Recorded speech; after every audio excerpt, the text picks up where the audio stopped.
Salam olahraga, apa kabar teman-teman semua? Semoga dalam keadaan sehat. Di laga malam hari ini saya membahas sekitar ada 10 laga ya, yaitu mulai dari Serie A Italia dan La Liga dan Bundesliga.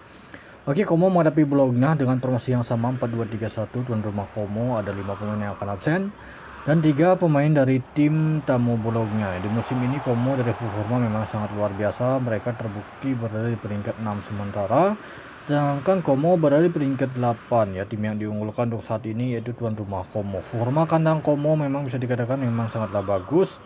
Ada dua kemungkinan di laga ini Como bisa meraih kemenangan di kandang ataupun imbang. Selanjutnya memasuki laga yang kedua, saya membahas pertandingan Udinese menghadapi Pisa. Udinese dengan formasi 3-5-2, Pisa dengan formasi 3-5-2 ya. Formasi yang sama, ada dua pemain tepatnya akan absen untuk rumah Udinese. Pisa di laga ini cukup banyak pemain mereka yang akan absen, yaitu sekitar ada 9 pemain. Peringkat sementara di musim ini Udinese peringkat 10, sedangkan Pisa berada di peringkat 20 juru kunci dari Serie A Italia ya, hanya meraih 12 poin dari 19 laga. Untuk laga ini kemungkinan besar akan ada 2 gol, bahkan bisa lebih untuk laga tuan rumah Udinese menghadapi Pisa.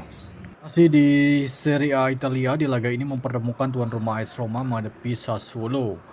AS Roma dengan formasi 3-4-2-1, sedangkan Sassuolo dengan formasi 4-3-3. Oke, terlihat di laga ini Jesus masih tetap menjadi starter. Oke, terlihat di laga ini untuk tuan rumah Como sangat banyak pemain mereka yang akan absen di laga ini, yaitu total ada 10 pemain. Sedangkan dari tim tamu Sassuolo ada 8 pemain ya. Itu head terakhir Roma menangkan laga sama menghadapi Lecce, sedangkan Sassuolo melanjutkan kekalahan sama menghadapi Juventus dengan skor 3-0. Itu head terakhir kedua tim sudah sempat bertemu pada tahun 2025, di mana pada waktu itu kemenangan Roma di kandang Sassuolo dengan skor 1-0. Untuk laga ini kemungkinan besar gol nampaknya tidak akan terjadi 3 gol, kemungkinan skor laga ini maksimal terjadi 2 gol saja untuk laga AS Roma menghadapi Sassuolo. Di Serie A Italia, di laga ini mempertemukan tuan rumah Atalanta menghadapi Torino. Terlihat di laga ini Atalanta dengan formasi 3-4-2-1, sedangkan Torino tim tamu dengan formasi 3-5-2 ya. Terlihat di laga ini untuk tuan rumah Atalanta yaitu sekitar ada 4 pemain yang akan absen, begitu juga dengan tim tamu Torino. Klasemen sementara dalam lanjutan Serie A Italia, Atalanta berada di peringkat 7, sedangkan tim tamu Torino berada di peringkat 12 sementara. Itu head terakhir, di mana pada waktu itu kemenangan tim tamu Atalanta di kandang Torino dengan skor 3-0. Dan melihat di laga ini dari klasemen sementara, saya mengira nampaknya cukup sulit untuk tuan rumah Atalanta memenangkan laga melebihi dari selisih 1 gol. Kemudian saya pergi ke La Liga Spanyol. Di laga ini mempertemukan tuan rumah Real Oviedo menghadapi Real Betis. Terlihat di laga ini Oviedo dan Real Betis ini terlihat dengan formasi yang sama ya. Mungkin mendekati jam kick off akan ada beberapa perbedaan dan perubahan. Terlihat di laga ini sekitar ada 5 pemain yang akan absen dan 4 pemain dari tim tamu Real Betis. Terlihat dari head-to-head terakhir, pertemuan kedua tim sempat bertemu pada tahun 2000 berakhir dengan skor imbang 1-1. Klasemen sementara di musim ini, tuan rumah Oviedo berada di peringkat 20 juru kunci, sedangkan Real Betis berada di peringkat 6. Karena memang di laga kandang nampaknya Oviedo akan cukup bermain terbuka.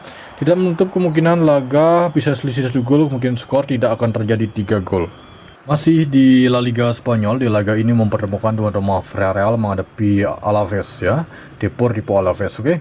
Villarreal dengan formasi 4-4-2, Alaves dengan formasi 4-1-4-1. Terlihat di laga ini sekitar ada 6 pemain yang akan absen untuk tuan rumah Villarreal dan 5 pemain dari tim tamu Alaves. Dari klasemen sementara di musim ini, Villarreal masih berjuang di peringkat 3, sedangkan Alaves mereka berada di peringkat 14 sementara ya. Head-to-head terakhir kedua tim sudah sempat bertemu pada tahun 2025, di mana pada waktu itu kemenangan tuan rumah Alaves di kandang dengan skor 1-0. Jadi cukup menarik di laga ini, saya mengira Villarreal akan mampu meraih kemenangan saat menghadapi Alaves. Oke, next berikutnya kita membahas pertandingan tuan rumah Girona menghadapi Osasuna. Terlihat di laga ini Girona dengan formasi 4-5-1, sedangkan tim tamu Osasuna dengan formasi 4-2-3-1 ya. Terlihat di laga ini untuk tuan rumah Girona cukup banyak pemain mereka yang akan absen, itu ada 7 pemain mereka, sedangkan 2 pemain dari tim tamu Osasuna. Dari klasemen sementara di musim ini dari pekan ke-18, di mana tuan rumah Girona berada di peringkat 17, sedangkan Osasuna berada di peringkat 13 sementara. Head to head terakhir kedua tim sudah sempat bertemu pada tahun 2025, di mana pada waktu itu berakhir dengan kemenangan tuan rumah Osasuna dengan skor 2-1. Tidak menutup kemungkinan laga bisa berakhir di skor imbang untuk laga tuan rumah Girona menghadapi Osasuna. Selanjutnya di laga Valencia menghadapi LC ya. Terlihat di laga ini Valencia dengan formasi 4-3-3, LC dengan formasi 3-5-2. Untuk tuan rumah Valencia ada 3 pemain mereka yang akan absen di laga ini, 2 pemain dari tim tamu LC ya. Terlihat di laga terakhir Valencia menelan kekalahan sama menghadapi Celta Vigo dengan skor 4-0. LC di laga terakhir mereka menelan kekalahan sama menghadapi Villarreal dengan skor 3-1. Head to head terakhir kedua tim sudah sempat bertemu pada tahun 2023, di mana pada waktu itu kemenangan tim tamu Valencia dengan skor 2-0. Dari klasemen sementara di musim ini, di mana tuan rumah Valencia berada di peringkat 18, sedangkan tim tamu LC peringkat 9. Semengira di laga ini Valencia bisa meraih kemenangan di kandang ataupun 90 menit nampaknya bisa berakhir di skor imbang. Kemudian saya pergi ke Bundesliga Jerman. Di laga ini mempertemukan tuan rumah Heidenheim menghadapi Clons. Heidenheim dengan formasi 3-4-2-1, sedangkan Clons dengan formasi 3-4-3. Terlihat di laga ini untuk tuan rumah Heidenheim sekitar ada 5 pemain mereka yang akan absen, begitu juga dengan Clons. Terlihat di laga terakhir Heidenheim menelan kekalahan sama menghadapi Bayern Munchen dengan skor 4-0. Clons di laga terakhir meraih kemenangan sama menghadapi Lugano ya.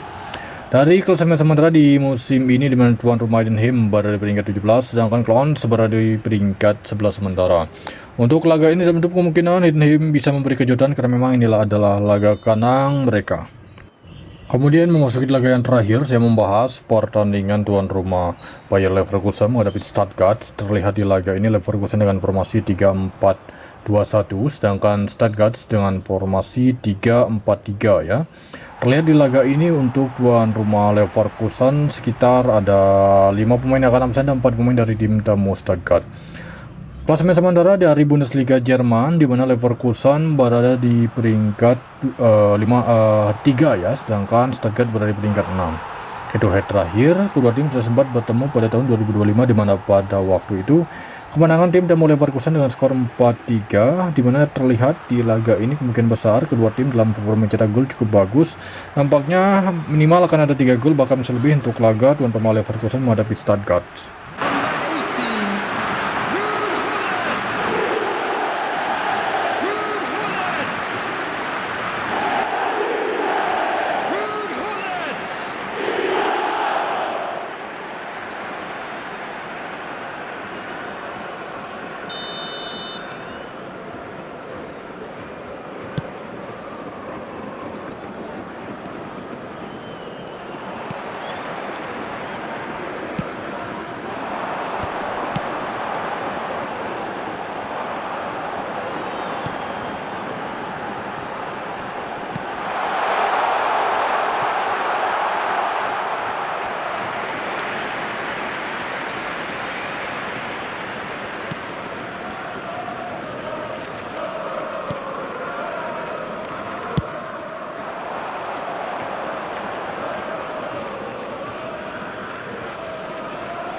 Substitution.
6 added minutes has been indicated.